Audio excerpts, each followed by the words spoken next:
Friends, there comes a time in the tide of every computer gamer where they have to say, I can't keep these games anymore.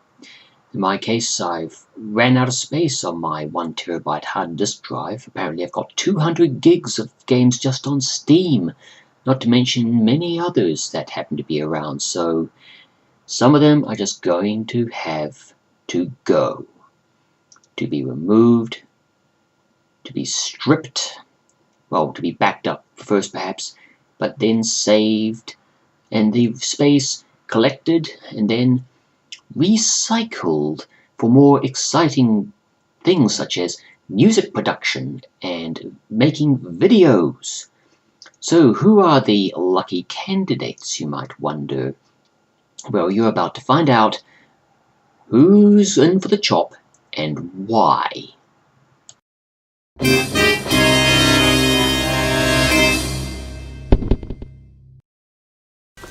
Okay, Rage is on the uninstall list, and the reason for that is I've played it to the end, but I don't feel excited about playing it again to get any of the achievements.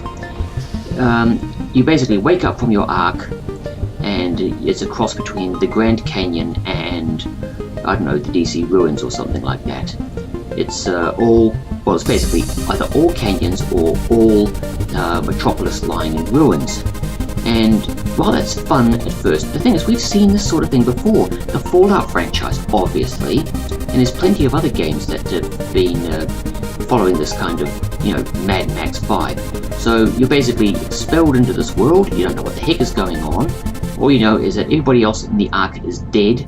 You haven't got any tools, any equipment, any weapons, and as you're stumbling around trying to figure out what the brown blazes you're supposed to do, well, yeah. Guess you don't know anything about any of this. Nope, and next thing you know, you're basically being given an offer you can't refuse. Go back to that particular bandit encampment and kill them all. So you're given a vehicle, and so it's basically alternately tooling around on a car, with some kind of vehicle or other, usually with weapons later on in the game, so that you don't get killed when you come up against road warrior types with machine guns and rockets, and creeping around in classic first-person shooter territory, basically derelict ruins which are with a semi-3D feel. Bang bang, bang bang, I shot him down, bang bang. The inventory is reasonably simplified. There's also a sort of crafting system so that you can make bandages and sentry turrets and remote-controlled cars. But in the main, it feels like it's how to describe it? Carmageddon crossed with Doom. I mean, a lot of the shooting is on a 2D black plane because it's so relatively realistic. There's not much in the way of death from above to worry about, or anything like that. And after a while, you start to realize that the roads and areas that you can drive around are very constrained. In fact, the game is actually split into two halves at one point. You have to reach a point where you end up taking an airship ride before you can beat the Authority.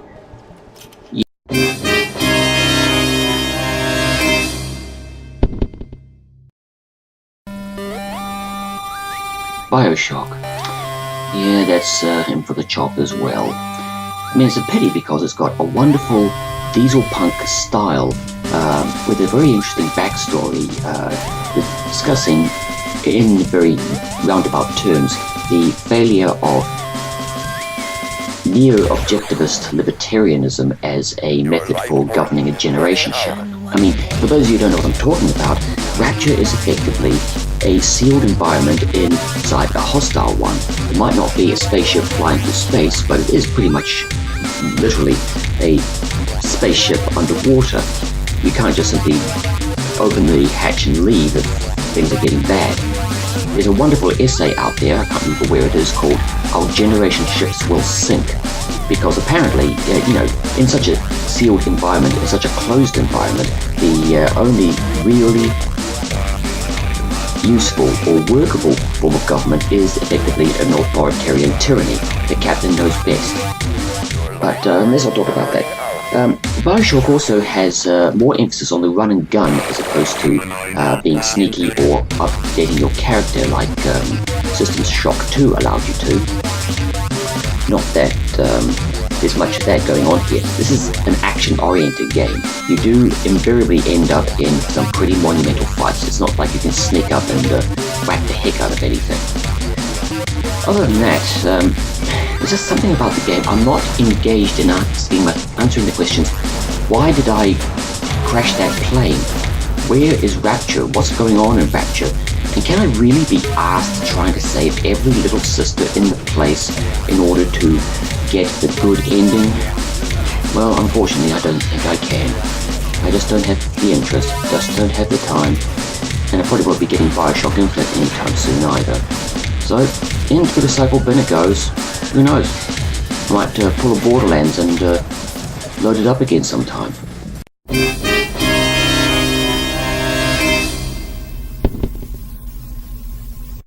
NaissanceE, I really wanted to like.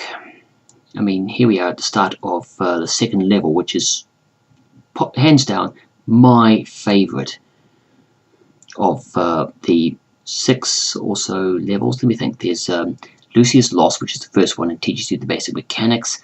There's Going Down, which is this one.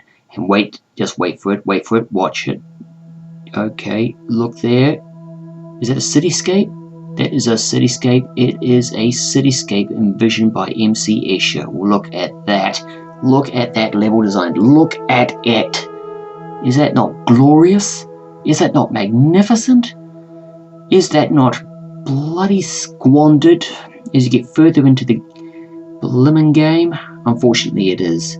Which is a damn shame because NaissanceE's concept of you being in this so-called primitive structure, which actually looks like a cross between MC Escher and Blade Runner, is really actually quite cool. I mean, in Going Down, you get the sense that it was inhabited at one time, but now there's just these, well, they're so crude, they're like placeholders.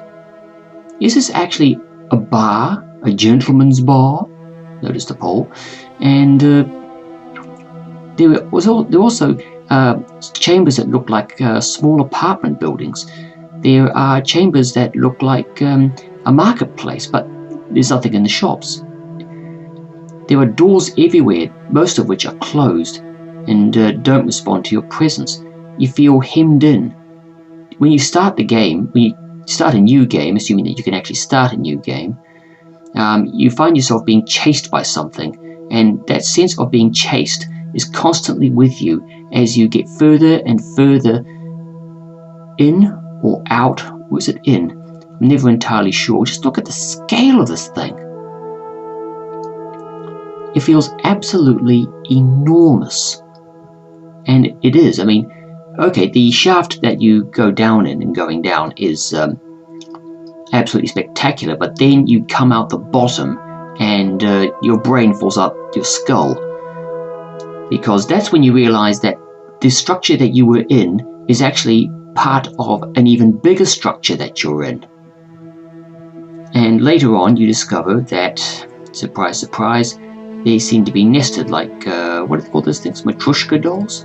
I'm not entirely sure. Unfortunately, level 3 is a instant death, race against the clock nightmare of wind tunnels. From this massive, expansive, exploratory space, you end up in a bunch of stuffy little tunnels, and then after that, you end up going up an enormously long staircase to get to the exit of this structure. And that's when you realize, see, more structures. I really would have liked to have played NaissanceE some more, but most of the time I felt pressured to continue or hemmed in by insta-death, and I'm still not quite certain what to make of the ending, which is a darn shame. You should try it sometime.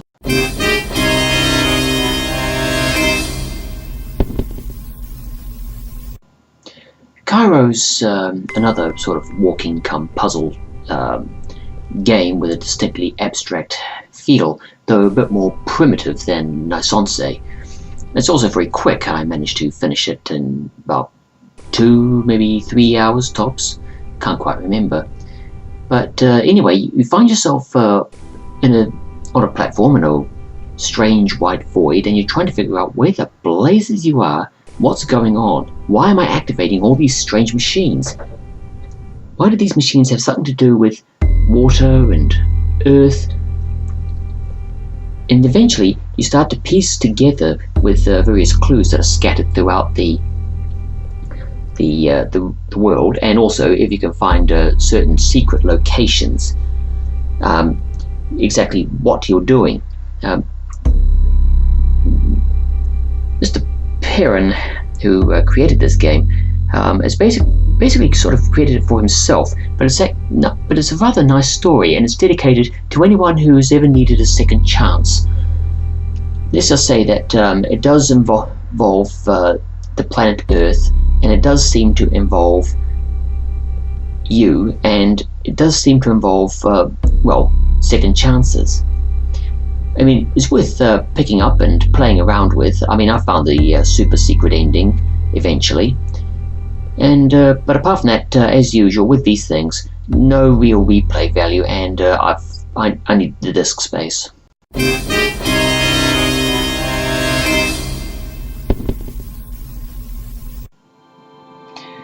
Q.U.B.E, well, I actually started enjoying it until I got up to a couple of particularly horrible magnetic block puzzles. The concept of Q.U.B.E is actually fairly simple. You're inside a structure which is made entirely of cubes, more precisely a sort of bevel cube that you'll soon get sick of the sight of after a while. There are cubes that are coloured and that you manipulate with your magical gloves of magical cube manipulation, whatever, and you soon work out what they do.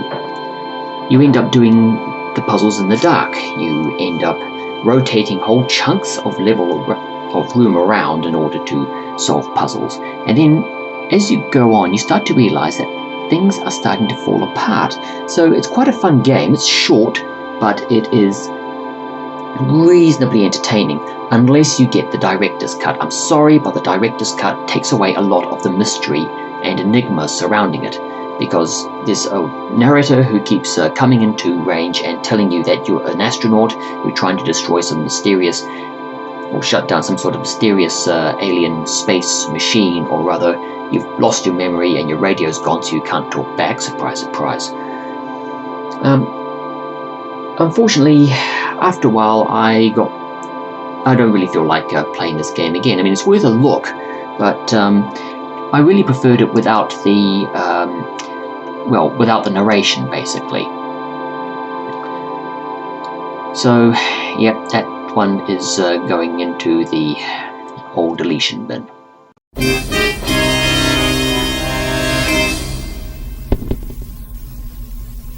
I was pretty excited for the Vanishing of Ethan Carter when it came out, and I quickly nabbed it and delighted in its beautiful graphics. It really feels like a small place in an Eastern European sort of wilderness, a little hydro dam, and what at first appears to be a village, but actually turns out to just be a couple of houses, and further up in the hill, a sort of what looks like a church, Eastern European church of some kind. It was all very well and good.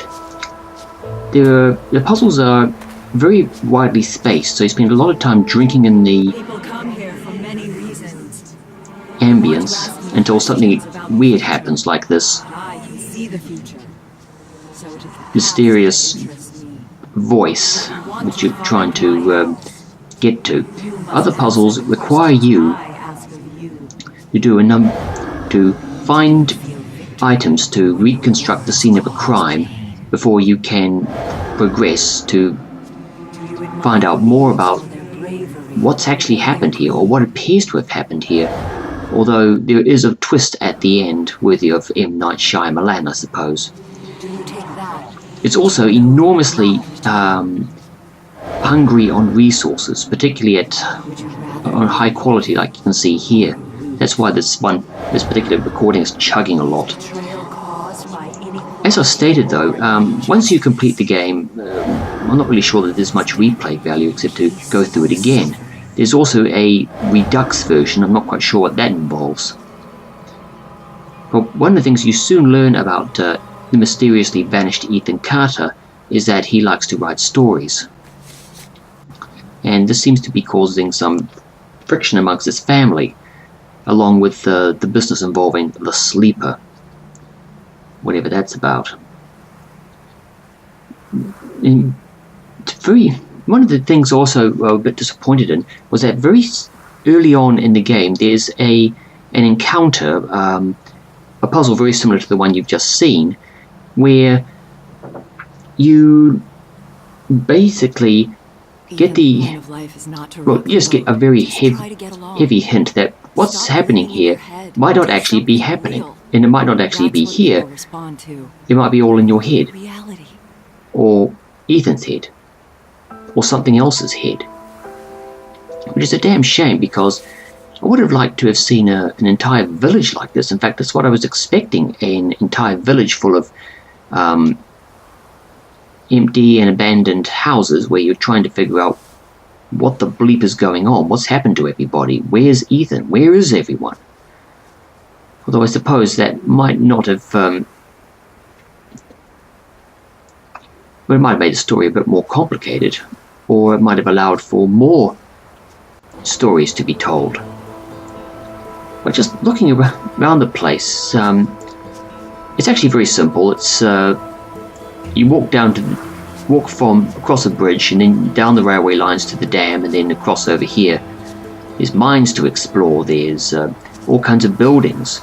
But at the moment, I can't really afford to keep Ethan Carter around.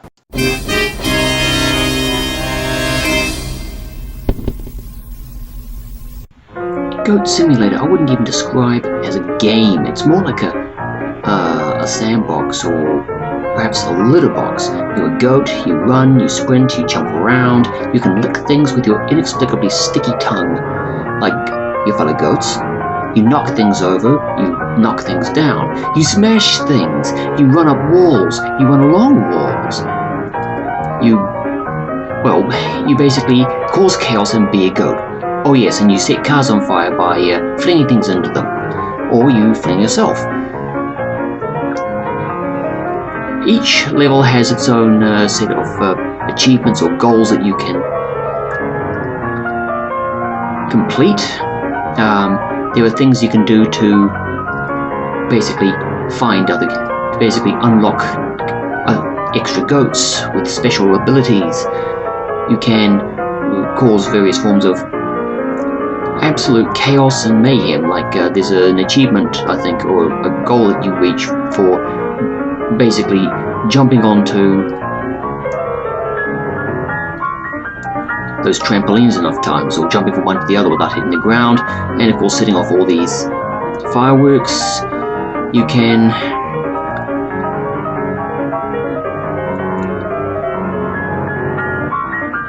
basically cause problems, lots of problems, by hurtling around, smashing things, running into things, scooting around in your ass.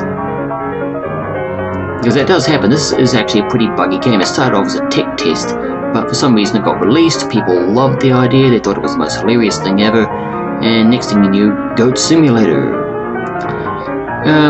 So there's not really very much to this game, and I'm probably going to get rid of it, which is a pity, because it's actually a fun idea. It's just that it doesn't really feel reasonable, so I'm just going to sign off by... Well, I took things out and I put one thing in. Welcome to Delver. Delver's a roguelike, a bit like Binding of Isaac, and it's sort of blocky like Minecraft, but it's a different engine. Instead of having things done up in voxels, it's all done in flat pixel art. You've got the usual things, potions you don't know, and then into the dungeon you go. It's time to have a bit of a chat and find that mystic orb. Basically, once you go in there, you find the orb. If you don't find the orb, you're not coming back out. And quite often, you're not going to be coming back out because there's going to be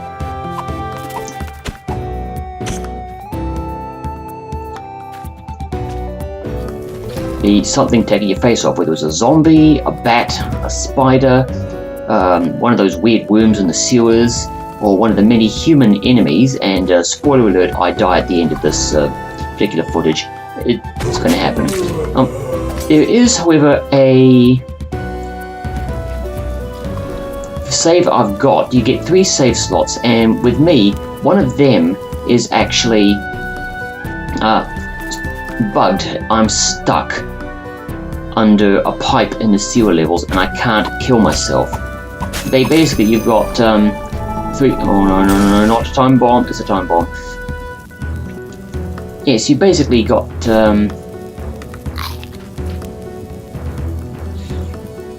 limited inventory, so you've got to be very careful of what you carry and what you've got equipped in your hotbar, because that could be the difference between life and death. And in my case, in about I don't know, 40 seconds time is going to be my death.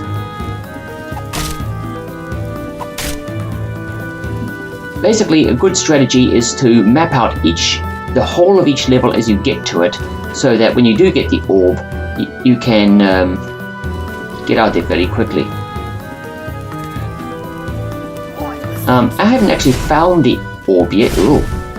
Yes, that's right. Sometimes the enemies have too good hearing, and actually, yes, they can open doors and start attacking you well before you even get a chance to see them.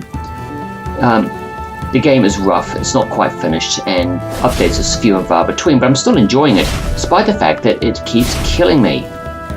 You bloody... See?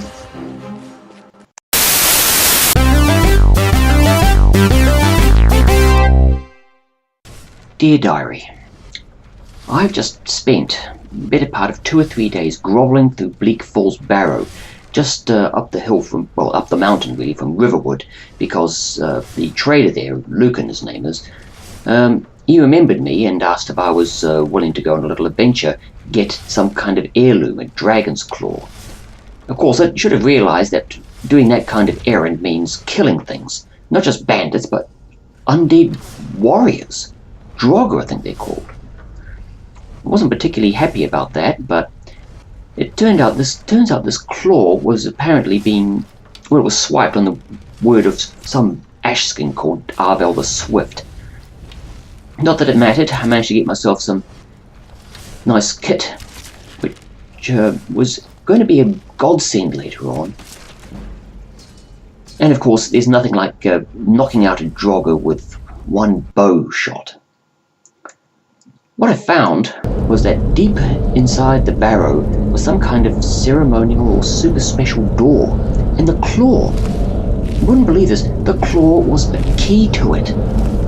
Once I worked it out, I felt very clever about myself. And basically, well, I decided to go, if I was in for a Drake, I'm in for a septum. It turns out there was this cave, very strange, very ceremonial cave with some sort of wall with writing on it, writing like scratches or claw marks. I mean, I had a bad feeling about the place as I was monkeying along. I mean, the fact that it was so well defended behind traps and Draugr and I don't know what else. Well, that sort of tipped me off. And what finally tipped me off, actually, was the fact that as I got closer to it, I could hear chanting. Got close enough and something, I don't know what happened. It was like something burned itself on my soul. Unfortunately, that wasn't the only thing that burned itself on my soul. When this super Draugr, I suppose, came after me, he could shout I don't know what it was, some kind of spell that involved shouting, but he couldn't shout the fire from my fingertips. Thank heavens, thank you, Mother, for teaching me how to do flame. How to sing, well, she taught me flames, basically, to help with the cook fires and things. So it was simply a matter of staying out of the way. until eventually he was done to a crisp. I got out of there and found myself right across from the 3 stones I passed on the way into Riverwood, with the aid of this friendly hunter. Nice enough fellow, and from there I was able to walk back to Riverwood and drop that claw off at Luke and the traders. After all, did I say you remembered me from when we left Riften? I remember now. I was with the merchant party that was heading out of Skyrim. I seem to be going back that way. After stopping to admire Izmir's falls, I'm continuing on to Whiterun. If that really was a dragon I saw, people need to know. Right, what you were just watching then was a bit of an experiment. I was working on the idea of creating a sort of, well, like a photo album for my Elder Scrolls adventures. So that was the first one. She sees corners, taking the first stumbling steps on the main quest in Skyrim. But here's old Eccles, and he's in Q.U.B.E again. Me visiting, I believe this could be the Realm of Kalad's Waidlick down there, Part 2 or version 2.0, I'm not quite certain. It's quite a view, even late at night during the middle of a thunderstorm. I'm not quite certain though, it's a lot of work to do that sort of Elder Scroll, that sort of business, you know, making the photographs and chopping up the video, but it's a lot quicker, isn't it? And as I stand here deciding whether or not I am going to take the plunge, I probably will take the plunge, I'm not quite sure. I'm not quite certain where I'm going to go.